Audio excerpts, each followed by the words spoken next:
Good morning guys. तर आज आपला व्हिडिओ आहे शनी मांडळ येथील शनिदेवाचं दर्शन. आता शनी मांडळ हे कुठं आलं तर शनी मांडळ हे नंदुरबार जिल्ह्यातील जवळच म्हणजेच 15 ते 20 किलोमीटर अंतरावर असलेले शनी मांडळ हे गाव आहे आणि त्या गावातच शनिदेव हे आहेत. तर आपल्याला शनी मांडळला येण्यासाठी आपण नंदुरबारहून येऊ शकतो. त्याच्यानंतर आपण दोंडाच्याकडनं म्हणजेच रनाळे मार्गे पण येऊ शकतो. तसंच आपण जर ठाणेपाडा मार्गाने सुद्धा येऊ शकतो. म्हणजे तुम्ही इकडनं साक्रीकडनं किंवा दहिवे पिंपळनेरकडचं असाल तर तुम्ही ठाणेपाडा किंवा टिटाणेपाडा, खोरी, जामते आणि शनी मांडळ असं येऊ शकता. ठाणेपाड्यावरनं फक्त 10 किलोमीटर अंतरावरती शनी मांडळ हे गाव आहे. तर आज आपण शनी देवाची दर्शन घेणार आहोत. तर आज आपण शनी मांडळ या गावात आलेलो आहे. तर आता बघा.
आता आपण शनी मांडळ गावातून प्रवास करत शनी मांडळ येथील शनिदेवाच्या परिसरात पोहोचलेलो.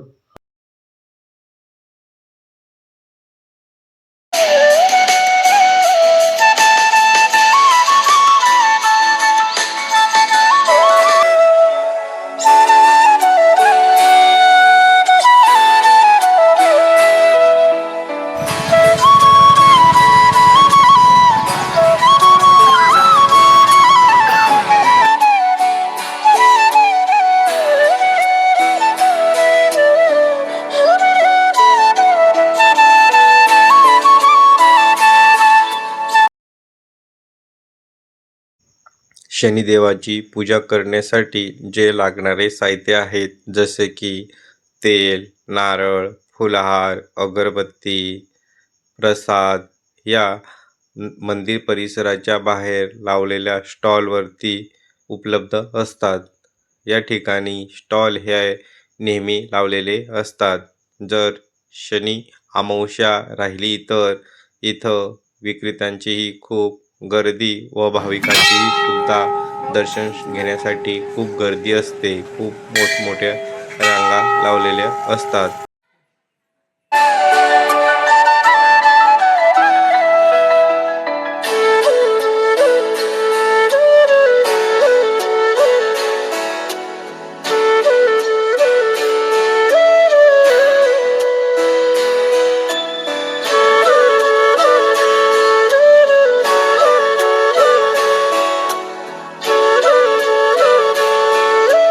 शनिदेवाला आपण तेल वाहण्यासाठी आणलेलं असतो, ते आपण कृपया तेल येथे टाका, या ठिकाणीच तेल हे टाकावे व रिकामी बाटली ही कुठेही फेकू नये. समोर एक डस्टबिन ठेवलेली आहे, त्या ठिकाणी डस्टबिनमध्येच ती बॉटल टाकावी, जेणेकरून मंदिर परिसरात घाण राहणार नाही व मंदिर परिसर एकदम स्वच्छ राहील.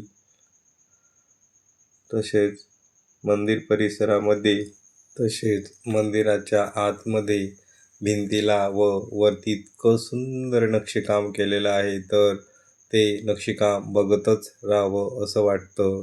तसंच शनिदेवाचे दर्शन घेतल्यावर मन इतकं प्रसन्न व आनंदी असतो की सांगूच नका.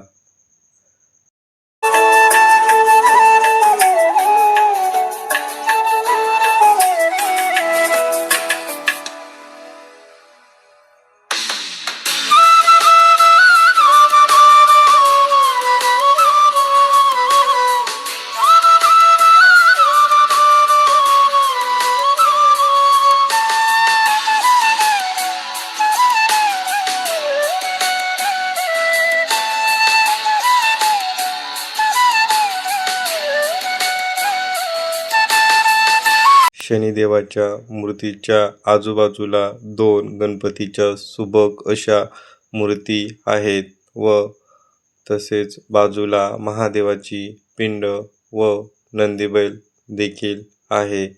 शनिदेवाच्या आजूबाजूला 2 समई नेहमी प्रज्वलित असतात.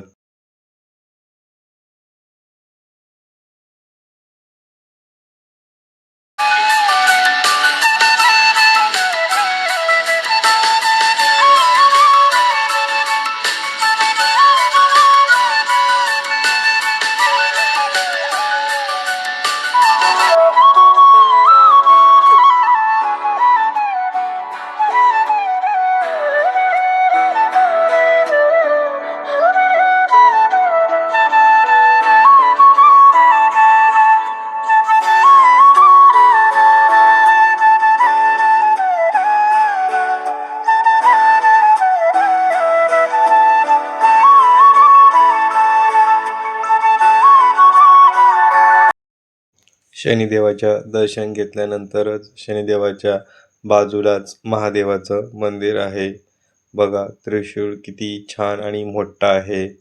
तर आता आपण महादेवाच्या मंदिरमध्ये जाऊया. महादेवाच्या मंदिराच्या बाहेर नंदी बैल आहेत. तर आपण पहिल्यांदा नंदीबैलाचे दर्शन घेऊ.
अशा प्रकारे आपण शनिदेवाचं आणि महादेवाचं दर्शन घेतलेलं आहोत.